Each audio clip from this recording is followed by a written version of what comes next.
Assalamualaikum warahmatullahi wabarakatuh. Selamat pagi teman-teman. Nah, sebelum ke pemaparan materi lewat Zoom meeting, kami menggunakan video terlebih dahulu untuk pemaparan materinya. Nah, adapun materi yang akan kami bahas adalah teknik mengatasi data yang mengalami penyimpangan asumsi linear. Sebelumnya, perkenalkan, nama saya Sindiani yang akan bertugas sebagai moderator hari ini, dan rekan saya Reja Marsanda Aprilia selaku pemateri 1 dan Adenul Hasana selaku pemateri kedua dan ketiga. Sebelum rekan-rekan saya memaparkan materi, saya akan menjelaskan terlebih dahulu apa itu uji asumsi klasik. Nah, tujuan pengujian asumsi klasik ini adalah untuk memberikan kepastian bahwa persamaan regresi yang didapatkan memiliki ketepatan dalam estimasi, tidak bias dan konsisten. Perlu diketahui, terdapat kemungkinan data aktual tidak memenuhi semua asumsi klasik ini. Beberapa perbaikan, baik pengecekan kembali data outlier maupun rekolektor data dapat dilakukan. Uji asumsi klasik yang sering digunakan yaitu uji multikolinearitas, uji heteroskedastisitas, uji normalitas, uji autokorelasi. Teknik untuk mengatasi data yang mengalami penyimpangan asumsi linear. Yang pertama, dengan cara mentransformasikan data ke bentuk logaritma natural atau LN. Nah, sebagai contoh, data-data yang digunakan diambil dari contoh kasus analisis regresi sederhana seperti data di samping. Nah, setelah diuji normalitas residual dari data di samping, ternyata didapatkan data yang tidak terdistribusi normal. Dengan ini, maka akan diubah ke bentuk logaritma natural. Adapun caranya sebagai berikut. Pertama, klik menu transform lalu klik compute variable. Kemudian pada kotak dialog compute variable, kolom target variable ketik L besar N/X. Kemudian pada kolom numeric expression ketik L kecil N dan X. Kemudian masukkan variabel profitabilitas.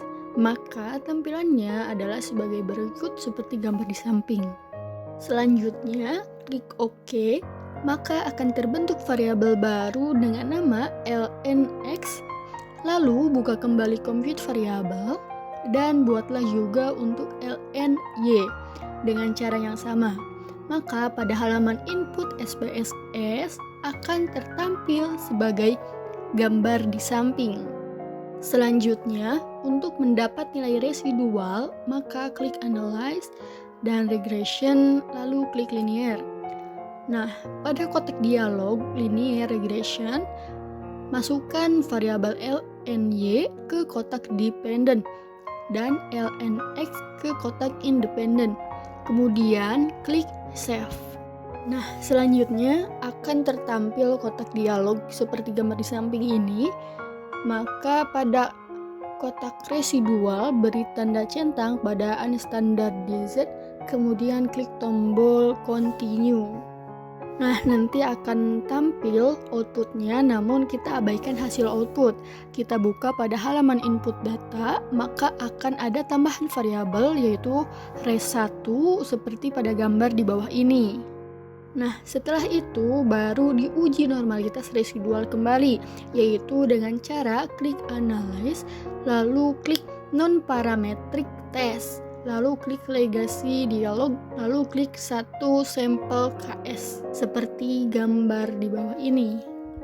Nah, masukkan variabel unstandardized residual ke kolom test variable list.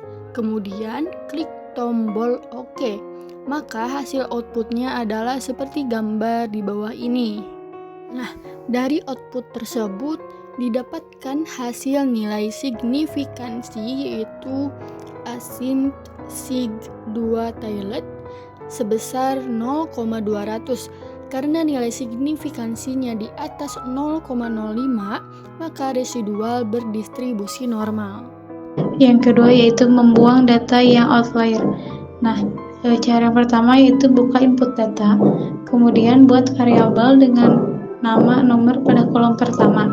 Dengan cara klik kanan pada kotak kolom pertama, pilih insert variable, kemudian beri nomor secara urut dari nomor 1 dan seterusnya.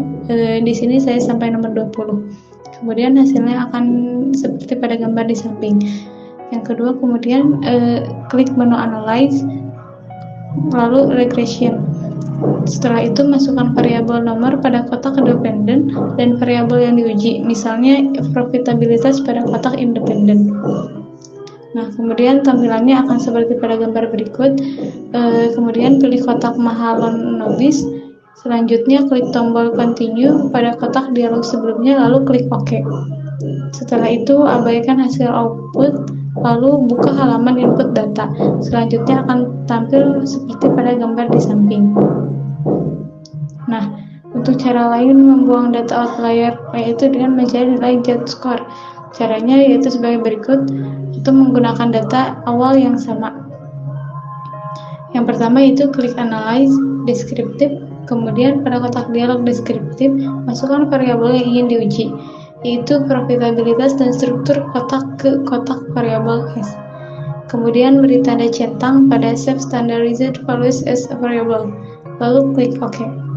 Nah, setelah itu abaikan hasil output dan buka halaman input, akan muncul gambar seperti ini. Terima kasih telah menonton atau menyimak video dari kelompok 9. Selanjutnya kita memasuki sesi pemaparan presentasi lewat virtual meeting. Wassalamualaikum warahmatullahi wabarakatuh.